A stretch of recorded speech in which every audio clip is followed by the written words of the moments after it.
guys. You're listening to the Bullpen Chatter podcast here for MLB Nation. I'm Brandon Benson, joined with my partner Luke Chet. Luke, how are we doing? Pretty good, pretty good. How are you? I'm all right. Joining us today is prospect pitcher in the Chicago Cubs organization, left-handed 21-year-old Rob Zastryzny. Rob, thanks for coming on with us. It's no problem at all. Thanks for having me. All right, I'm going to hand it over to Luke now, who's going to talk to Rob and ask him a few questions. Take it away, Luke. All right, thank you. So we got Rob Zastryzny here. Rob, your last name's pretty hard to pronounce. How many people butcher it a day, you think? It depends on how many I run into, honestly. If I'm going with announcers and stuff at games, it gets butchered probably like 3 or 4 times, but actually during games they figure it out. So if like on the radio, if they say it multiple times, they'll start sounding it out. So it gets a lot better during the game, but the first and second usually pretty bad. Yeah, all right.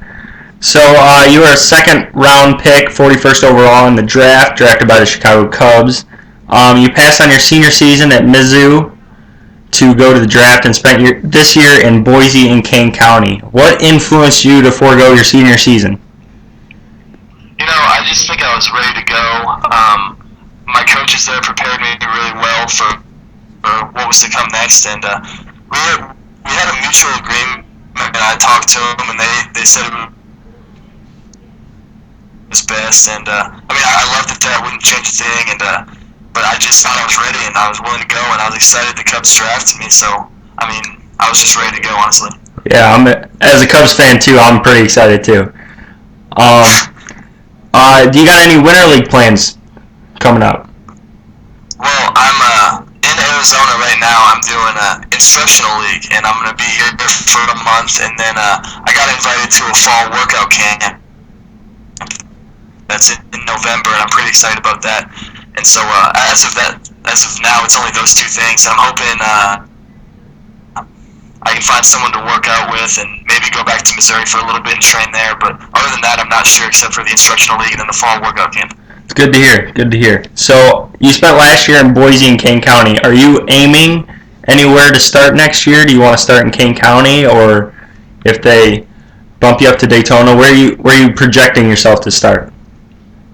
Well, I don't really know how the system works yet, and I really just want to go into spring training 100% ready to go and kind of show them what I got, because at the end of the season, I was at college, I had 90 innings, and then when I was throwing in Boise and Kane County, I felt like I wasn't 100%. I didn't get to show them everything that I had, so I'm working really hard this offseason to show them kind of what I'm made of, and depending on how that goes, they'll place me somewhere. But honestly, I just want to play the game, and I want to show people I can play the game, and I'm excited to get back into a full season. That's good. It's good. So, a scouting report coming out of college for you during the draft was that he throws strikes but will need to refine his command in pro ball. What have you done to improve that?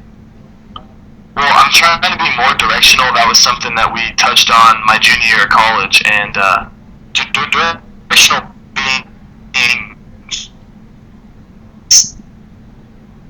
stepping towards home play, and I'm a little bit across my body right now, and I'm trying to get to where I'm stepping directly at home plate so I can get better command to both sides of the plate. But right now, my fastball I have a lot of command with, and I think the scouting report on me was at times my breaking pitches wouldn't be where I wanted them to be. I'd either be overthrowing them and hanging them in the zone, or I'd short arm it, or whatever it was. So I've been working on that, just staying with the same release point every pitch, and just getting out front and using the back legs to get it there, and it's been working well. I've been working with the pitching coaches in both Boise and Kane County. Were magnificent, and they helped me a lot on my way, and I appreciate them, and if I get a chance to work with them again, it'd be a pleasure. All right. During high school, you had a career batting average of .401. So going off to college, what made you choose pitching over hitting? Well, I wanted to hit and pitching college, but my hitting offers were, I think Texas State had a little bit of interest, and A&M Corpus said I could do both, but I figured my future in baseball was pitching, and I just want to play the game as long as I can, and I'll do whatever it takes, but I was very excited on draft day when I saw the Cubs pop up because I am dying to swing a bat again. You have no idea. Well, it looks like it. That batting average could help out.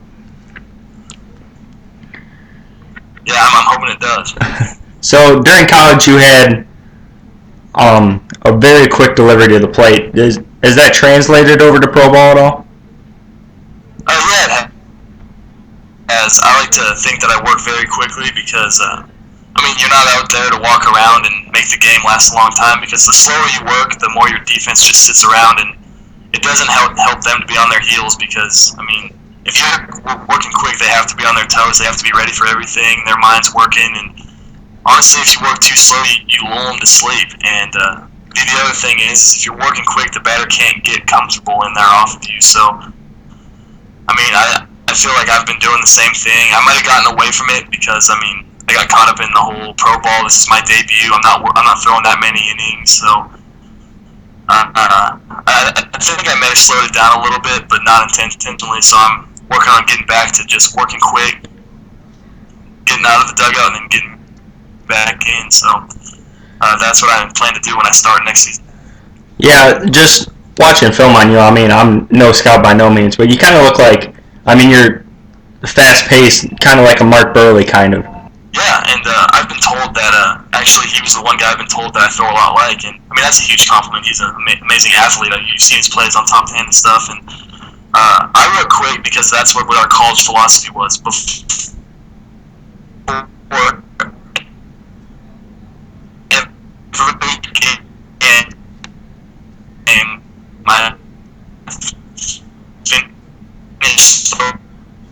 my pregame bullpen, and my coach would give me it, then I'll think about it and everything and work on it. But as of right now, if they're letting me go, I'm going to be working quick. I'm going to be throwing strikes, and I'm going to be having a good time.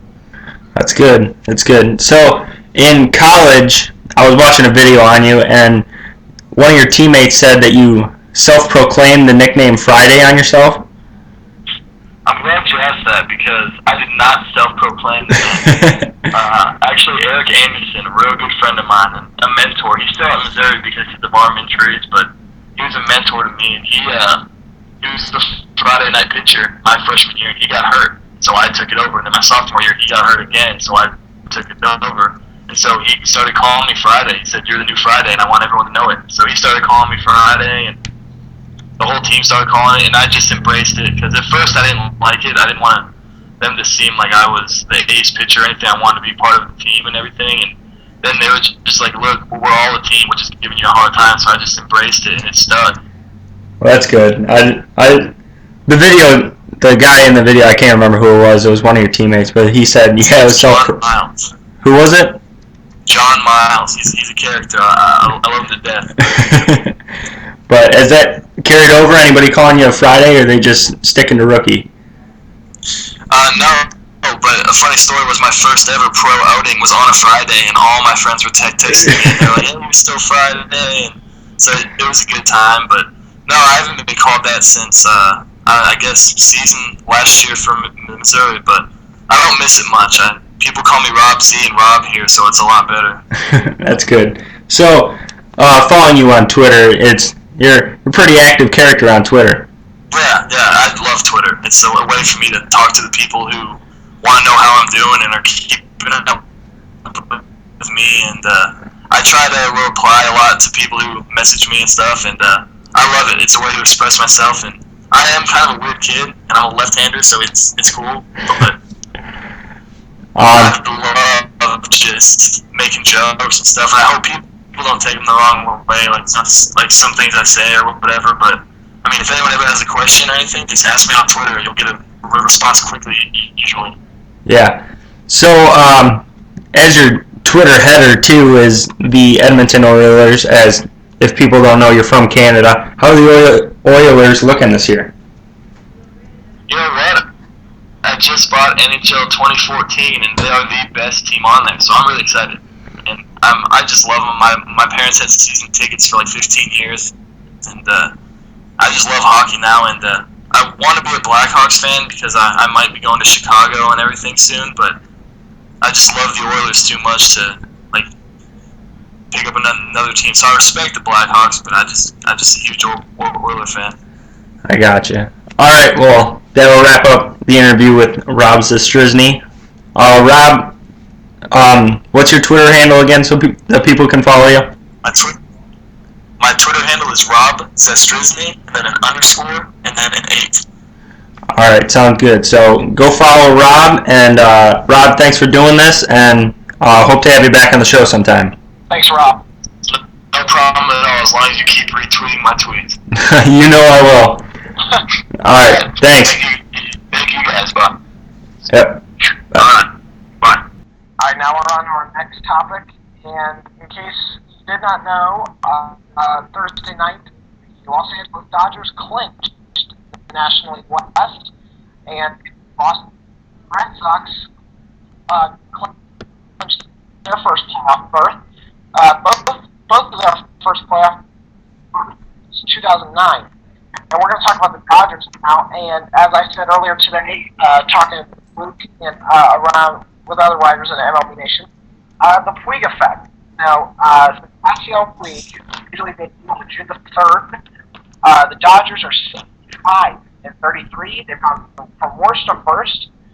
They were in last place when Puig was called up, and now they just won by over 10 games.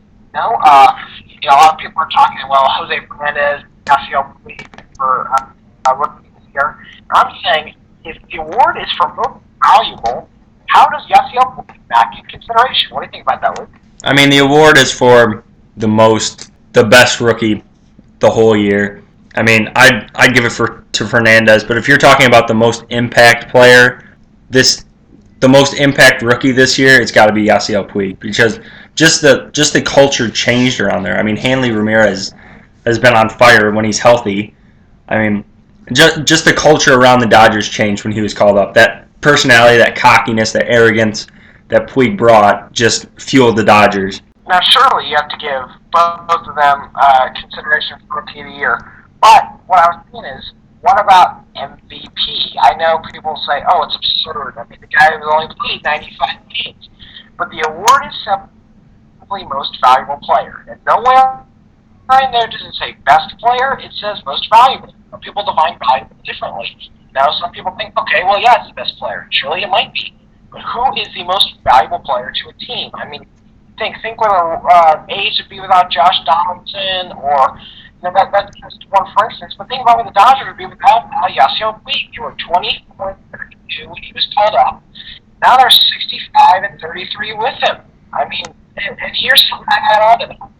Since June 3rd, when Puig was called up, look at what Hanley Ramirez has done. He's hit 346 with 56 RBIs. Adrian Gonzalez has 14 home runs with 444 slugging. I mean, everyone's picked up their game since his call up on June 3rd. Why does he not get MVP consideration? Is it because he's only played 95 games? That's not how award is technically based on. It's for most valuable. That's just what I think. I think he may not deserve to win it, but he sure deserves consideration. Yeah, I mean, again, they're not going to give it to him. I don't think they're going to give it to him just because he hasn't played a full year or stuff like that. Because as soon as Yadier Molina went on the DL, they immediately just stopped talking about him for MVP, which is absurd, I think. I mean, if you play 140 games a year and you're not considered for an MVP position, that's just crazy to me. But I don't think Puig will be. Puig might get a top 10 vote here or there, but I don't see him cracking the top 5. Well, no, he probably won't. You're right, but what I'm saying is, I don't get it. Why not? I mean, look, it's right here in black and white. They're 65 and 33 since his call up. They've gone from worst to first. I don't understand why baseball writers or people now it's outrageous to them that he's only played 95 games. They don't like his arrogance. I think it's good for baseball to have a guy that's finally willing to step up and have a little fun with it. He disregards all the unwritten rules, and I think baseball can kind of need a character like that. He's not a bad guy off the field. He's not done anything wrong, but he's a character on the field. He likes to put on a show. In a game that's becoming progressively slower, there's less people watching baseball, which is quite unfortunate. Someone like that, when he's on TV, I want to watch him. I can see where you're coming from. I completely agree, because just I mean, just his personality around the team and around baseball is just okay. You might not like that guy, like you might hate Yasiel Puig for whatever reason, but you're gonna tune in to see what he's going to do next. Absolutely, absolutely. Now, moving on to that, let's move on to the Red Sox for a second. What a tumultuous year it was last year. I believe there were 69 and 93. No Bobby Valentine situation. This year they bring in John Farrell. Does John Farrell deserve Manager of the Year consideration? And if so, is he your AL Manager of the Year? You got to give to him.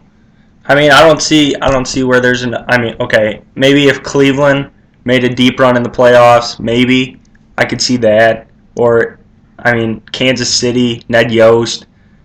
But I mean, right now you have to give it to John Farrell. That team, that city was so upset and angry at this team for hiring Bobby Valentine last year, and when they brought in John Farrell, they knew they were going to be okay, but not this good. Yeah, I can see where you come from with that, and everyone's going to say John Farrell. And let me throw this out there: if you folks at home listened to the show yesterday, you heard me say this. My AL manager of the year is Joe Girardi.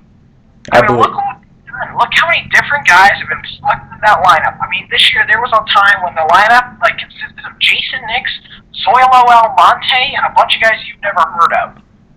Yep. You know, and this team is still in contention. Everybody and their brother's been hurt.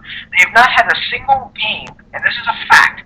Their projected opening day lineup with Granderson, Gardner, Ichiro, Jeter, Teixeira, Cano, all those guys, they've never once played a game together the entire season.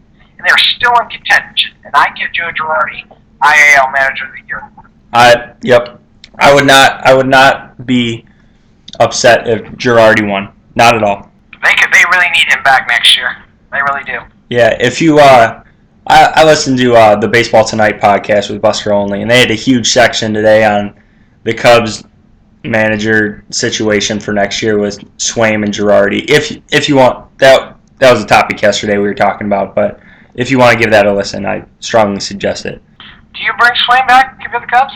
I mean, you'd have to, unless Girardi says I want to come here. You'd have to, because I mean you can't really blame Swaim for this. Like in reality, they're putting the team they're throwing out there is pretty bad. Like, I don't know how you could blame the manager for having Cody Ransom play third base every day. That's very true. I mean, I like his personality. He's a no-nonsense guy. I don't think he actually likes Starlin Castro. You know, he doesn't like his antics. He doesn't like the guys that don't hustle. He doesn't like anyone that feels, you know, I'm obligated. I have a right to go out here every day and play. You have to earn it. And that's how Dale Swaim operates. That's how he's been his entire coaching career. And I like that. So, yeah, I like what Girardi said. I'm interested. I'm keeping Swaim around in Chicago. I think Swaim and Castro have that kind of a competitive dad and a competitive son kind of relationship. Like, you can tell when they're on the field they don't really like each other. They don't want to hear it kind of thing. But I think when they're off the field, I think they're fine. Yeah. All right, moving on to our next topic of discussion. Big weekend in Major League Baseball for wild card racing. In the National League, you got Cincinnati at Pittsburgh. 3 games set there. The pitching matchup is Friday night. We've got Atlanta Liriano will battle the Aces. Good. Then you got Homer Gilly and AJ Burnett on Saturday. Ronson Arroyo versus Jeff Locke Sunday afternoon. Wow. How do you see this coming out? That's an incredible pitching matchup weekend. Wow. Yeah. I mean, this is a huge series for Pittsburgh. I mean, on Thursday they finally got a win, stopped their losing streak. They really need that first wild card spot. If they catch St. Louis, they would love that division title. Yep. I'm sure they would, but I mean, you've got to capitalize on this series. You got 3 other horses. You got Liriano, who's been amazing, Burnett, who's been really good, and Locke, who was an all-star. He's been struggling, but he was an all-star. Yep. And, I mean, for the Reds, you're throwing up Arroyo and Bailey. I mean, those are your horses. You got to go out there, and both teams, either team needs to go out there and make sure they win 2 out of 3 games in this series. Yep. In my opinion, I think I see the Pittsburgh Pirates winning this division because Really? I just feel like the Cardinals are banged up. Like Carpenter just got hurt yesterday, or not Carpenter. Matt Adams just got hurt, so you don't know what Alan Craig's gonna. 2 weeks. What? Alan Craig's been out for 2 weeks. Yeah, you don't know what he's gonna be when he comes back, kind of thing. Yeah, I could definitely see Pittsburgh pulling away. I'll tell you this right now. I think Pittsburgh's a better team out of Cincinnati themselves and St. Louis. I really do. I just feel like you're always talking about the Pirates. They just went on this little skid. They lost 3 of 4, 4 or 5, and you look up at the standings and they're only a game back. I just feel like there's a certain resilience with this team that I think that's gonna put them on top of the division going into the playoffs. Yeah, I do agree with you on that front. Let's move on to the Orioles at the Rays. 4 games set at the Trop Friday through Monday. We've got Jason Campbell and David Price going Friday. The Orioles have not named their starter for Saturday, but whoever it is, it'll be opposing Alex Cobb. Then we have Feldman and Hellickson on Sunday, and Wei-Yin Shin versus Chris Archer in a Monday afternoon game. Big step for Baltimore is if they lose 3 out of 4 or even get swept out of this, they're done. Am I right? I don't see them coming back if they get swept out of this. No, if they do get swept out, they're finished. They really are. But this is huge for both. If Baltimore can stay in this series, they're not out of it yet. But if Tampa Bay chokes in this series, where do they? They're on the outside looking in. As we mentioned yesterday, you got Cleveland, Houston, Chicago, and Minnesota coming up, and then you got Texas, who's playing well right now, and took a couple games in the Rays this week. Yeah, completely agree. And if Baltimore takes this series, does that drop Tampa Bay out of this? You think? It sure could. It really could. We don't know how far out the Yankees will be. They don't have a terribly tough schedule the rest of the way. They get the Blue Jays and the Astros, I believe, coming up. So we really don't know, but it's huge for both of these teams. There really is, and it's gonna be a great weekend to watch. And one last big series. We got the Rangers at the Royals. 3-game set at Kauffman Stadium. Friday we have Martin Perez and Irvin Santana. Saturday we have Matt Garza and Jeremy Guthrie. And for Sunday afternoon we have Alexi Ogando opposing James Shield. Big game James. Can't big game James and the Royals, take this series and get back in the playoff contention against the Rangers. Oh, definitely, especially since the Rangers are struggling this much, and that bullpen of Kansas City's is just magnificent. And I think if the Rangers get swept or lose 2 out of 3, they're done. Yeah, I can definitely agree, but can't you say the same for the Royals? Yep, definitely. If the Royals lose 2 out of 3, I think they're done. Yes, they really could be. It would be nice if Mike Moustakas could remember how to hit a baseball. Yeah. They've got nothing out of him this whole year. It's really sad to watch. But they need a big offensive series against this Rangers. The Rangers have 3 good pitchers going against them: Perez, Garza, and Ogando. Yeah. But the Royals are at home and they're playing well at home. But they really have to show up this series and say, you know what, we're not going anywhere. We know we're young, but we know we're good. They've got to stick around and win a couple games in this series versus the Rangers. Is this the biggest series in Kauffman Stadium history? Jeez. That's tough. That is a good question, but that is tough. It very well could be. They take a couple games out of this and they are right back in it, and then we could be saying the same about their next home series. Actually, I believe so. That last home series of the year, because they go to Seattle and then they go to Chicago. So yeah, it very well could be the biggest home series in the regular season in Kauffman Stadium. So yeah, this is huge for the Royals, huge for their fan base, huge for the entire organization. I hope that place is packed. I really do. I do too. On the other note, I hope Houston is empty on September 29th, but that's for another day. Well, that could be too. It was a great show. Thank you to Rob Zastryzny for coming on the show.